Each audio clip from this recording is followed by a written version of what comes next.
ओबीसीच्या तटातलं आरक्षण हे दुसऱ्याच्या तटात जाणार नाही याची काळजी सरकारने घेतली आहे, सरकार घेत आहे। आणि ओबीसी करता ज्या ज्या गोष्टी करायच्या आहेत त्या सर्व गोष्टी सरकार करणार आहे। जे जे काही निर्णय घ्यायचे ते आपण निर्णय घेणार आहोत।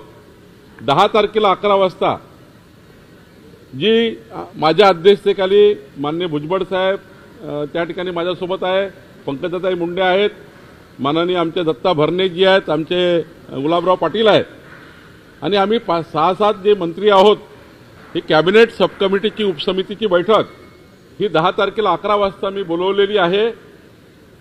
जर वडेट्टीवारला काही वाटतं तर वडेट्टीवारनी आमच्या कॅबिनेट उपसमितीकडे त्यांच्या शंका किंवा त्यांना काही संशय वाटतो आहे तो आम्हाला कळवा। या ठिकाणी राजकीय फायदा किंवा राजकीय स्टंट करून सामाजिक विषयाचा राजकीय स्टंट करून त्या ठिकाणी पॉलिटिकल काँग्रेस पार्टी ही जे करण्याचा प्रयत्न करत आहे हे त्या ठिकाणी चूक आहे। काय म्हणणं आहे वडेट्टीवारचं त्यांनी आमच्या उपसमितीला सांगावं। उपसमिती नक्की विचार करेल आणि उपसमिती यावर जर काही ओबीसीचं नुकसान होतं तर काही ओबीसीचं नुकसान होत असेल तर आमची उपसमिती त्यावर योग्य निर्णय घेईल। सरकारने ज्या 12 मागण्या ओबीसींच्या मान्य केल्या त्याबाबत जीआर काढण्यासाठी उद्या एक बैठक बोलवण्यात आलेली आहे। नाही, माननीय अतुल सावेजी जे मंत्री आहेत त्यांनी जे उपोषण सोडवलं होतं बबनराव तायवाळेंचं त्या उपोषणामध्ये ज्या मागण्या होत्या त्याबद्दलची ती बैठक आहे। पण ओव्हरऑल या राज्याच्या संपूर्ण 18 पगड जाती 12 बोलतेदार समाजाचं जे काही मागण्या आहेत त्या मागण्याकरता किंवा जो काही या ठिकाणी थोडा संशय आणि संभ्रम निर्माण झाला या संबंधी चर्चा करण्याकरता परवा 10 तारखेला 11 वाजता मी कॅबिनेट सब कमिटीची बैठक बोलवली आहे। मागील 20 वर्षात आदिवासी प्रवर्गातून अनुसूचित जमातीचे बोगस प्रमाणपत्र तयार करून जवळपास 12,000 लोकांनी सरकारी नोकरी लागल्याचं समोर नाही, काय समोर आलं त्याची चौकशी झाली पाहिजे, कारण शेवटी चौकशी शिवाय या अशा विषयाला मीडियामध्ये बोलणं काही योग्य नाही। जरांगे पाटलांनी सरकारला अल्टिमेटम दिला, 17 तारखेपर्यंत प्रमाणपत्र वाटप केले नाही तर सरकार विरोधी भूमिका घेऊ असं त्यांनी सांगितलं। मी आधीच सांगितलं आहे की ओबीसी प्रमाणपत्र द्यायचं असेल की शेड्यूल ट्राईबचं द्यायचं असेल की एसटीचं द्यायचं असेल, प्रमाणपत्र देताना आमचा जो महसूल विभाग आहे किंवा आमचे तहसीलदार आहे किंवा जे काही कॉम्पिटंट अथॉरिटी आहेत त्या प्रमाणपत्र देताना जो फॉर्मॅट आहे, प्रमाणपत्रात जे काही डॉक्युमेंट लागतात प्रमाणपत्र देताना किंवा अर्जाचा नमुना आहे त्या अर्जाच्या नमुन्यात जे जे डॉक्युमेंट लागतात ते द्यावे लागतात त्या अधिकाऱ्यांना, तेव्हा अधिकारी सर्टिफिकेट इश्यू करतात। म्हणजे सर्टिफिकेट इश्यू करताना कुठला तरी नोंदीचा दाखला द्यावा लागेल, कुठेतरी कुणबी समाजाची नोंद आहे त्याचा दाखला द्यावा लागेल। शेवटी अधिकाऱ्यांना आपण काही त्यांच्या मानावर तलवार देऊन तर ठेवून तर काही आपण दाखले काढू शकत नाही। कोणालाही त्या ठिकाणी दाखला द्यायचा असेल तहसीलदार वगैरे आमच्या जे काही अधिकारी नेमले असतील त्या अधिकाऱ्यांनी जे काही कॉम्पिटंट डॉक्युमेंट आहेत लागणारे डॉक्युमेंट आहे ते डॉक्युमेंट त्या अर्जासोबत द्यावे लागतात तरच त्या ठिकाणी दाखले मिळतात ना। रोहित पवारांनी पुन्हा आरोप केला की जी जाहिरात दिली देवाभाऊची त्यावर 400 कोटी खर्च आला आणि ते निनावी का जाहिरात। उद्धव ठाकरेंच्या सरकारच्या काळामध्ये काय काय झालं रोहित पवारजी जरा एकदा चष्मा लावून बघून घ्या। कशा कशा जाहिराती झाल्या, कुठल्या कुठल्या धनदांडग्या लोकांनी जाहिराती दिल्या, कसं कसं एक्स्टॉर्शन झालं। आम्हाला बोलायला लावू नका।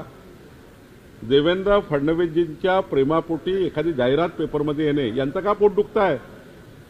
या राज्याला देवदुर्लभ अष्टपैलू कर्तृत्वाचा नेता आमचे मुख्यमंत्री देवेंद्र फडणवीसजी यांच्या प्रेमापोटी खूप प्रेम कमवलं आहे देवेंद्रजींनी। आमचे एकनाथजी अजित पवार सोबत देवेंद्रजींनी खूप प्रेम कमवलं आणि इतकं प्रेम कमवलं आहे देवेंद्र फडणवीसजींनी की 51% मतं 3,17,00,000 मतं देवेंद्र फडणवीस सरकारला हे मिळालेले आहेत। मग प्रेमापोटी एखादी जाहिरात दिली यांच्या पोटात का गोळा आला। छत्रपती शिवरायांच्या साक्षीने एक जाहिरात येतं, त्यांचे फोटो असते यांच्यावर, मग छत्रपती शिवाजी महाराजांची त्या ठिकाणी फोटो आहेत, त्या ठिकाणी देवेंद्रजी छत्रपती शिवरायाला नतमस्तक होत आहे आणि 14 कोटी जनतेला नतमस्तक होत आहे। हे राज्य जनतेकरता समर्पित आहे, हे राज्य जनतेकरता समर्पित असा भाव आहे। ॲडव्हर्टाइजमेंटचा भाव काय, ते भावना काय त्या ॲडव्हर्टाइजमेंटच्या जरा भावना समजून घ्या। छत्रपती शिवरायांना नतमस्तक होऊन हे राज्य समाजाकरता समर्पित आहे, 14 कोटी जनतेकरता समर्पित आहे, ही भावना त्या ॲडव्हर्टाइजमेंटची आहे। आणि तुम्ही काय राजकारण करताय? तुमच्या पोटात का गोळा उठला आहे? तुम्ही काय काय केलं जरा सर्व आहे आमच्याकडे, आणि त्यामुळे मला त्यात काही जायचं नाही आहे. पण माननीय मुख्यमंत्री देवेंद्र फडणवीसजी यांच्या प्रेमाबद्दल एखादी जाहिरात येतं, त्यावर एवढं पोटसूट उडतं, मला वाटतं हे चुकीचं आहे.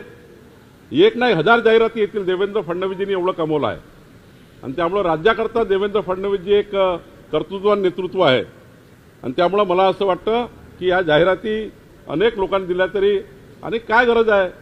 मला वाटतं की नाही नाव टाकलं तर काय, एखाद्या व्यक्तीला असं वाटतं माझं प्रेम आहे पण मला दर्शवायचं नाहीये. म्हणजे देवेंद्रजीवर एखादं प्रेम असेल कुणाचं, आणि त्यांनी 14 कोटी जनतेकरता हे राज्य पुढे नेलं आहे. महाराष्ट्र हा विकसित महाराष्ट्र होतो आहे. महाराष्ट्रामध्ये प्रचंड मुंबईपासून नागपूरपर्यंत विकास होतो आहे. अशा प्रेमापोटी काही लोक असे असतात की त्या ठिकाणी नाही देत आपलं नाव, त्याला काय फरक पडतं. पण त्या ॲडव्हर्टाइजमेंटची भावना काही वेगळी आहे का? त्यामुळं भावनेचा आदर केला पाहिजे. छत्रपती शिवाजी महाराजांच्या त्या ठिकाणी मुद्रिकेला नतमस्तक होऊन ही भावना त्या ठिकाणी व्यक्त झाली आहे ॲडव्हर्टाइजमध्ये. त्यामुळे मला असं वाटतं की याच्यामध्ये काही विरोधकांनी आरोप करण्याचा काही तथ्य नाही. उद्या जी बैठक आहे ओबीसीची, त्या बैठकीत भुजबळांना निमंत्रण नाही अशी माहिती आहे. नाही, ती बैठक आधीच सांगितलं, ही बैठक ही बबनराव तायवाडेंच्या आंदोलनाच्या संबंधाने आहे. आणि परवा माझी जी बैठक आहे कॅबिनेट सब कमिटी, त्यामध्ये भुजबळ साहेब आहे, पंकजाताई सर्वच आहेत. त्या सब कमिटीमध्ये आम्ही सर्व बोलणार आहोत. वीरशैव समाजाने म्हटलेलं की हिंदू म्हणू नका, जातीय जनगणनेमध्ये त्यांच्यासाठी वेगळा कॉलम ठेवा. याच्यामुळे भाजपच्या अडचणी वाढणार आहे, कारण परंपरागत तो वीरशैव समाज भाजपचा मतदार राहिला. नाही, आता मला काय म्हटलं आहे तुम्ही आता बाईटवर विचाराल आणि मी बाईटवर उत्तर देईल असं नाही आहे.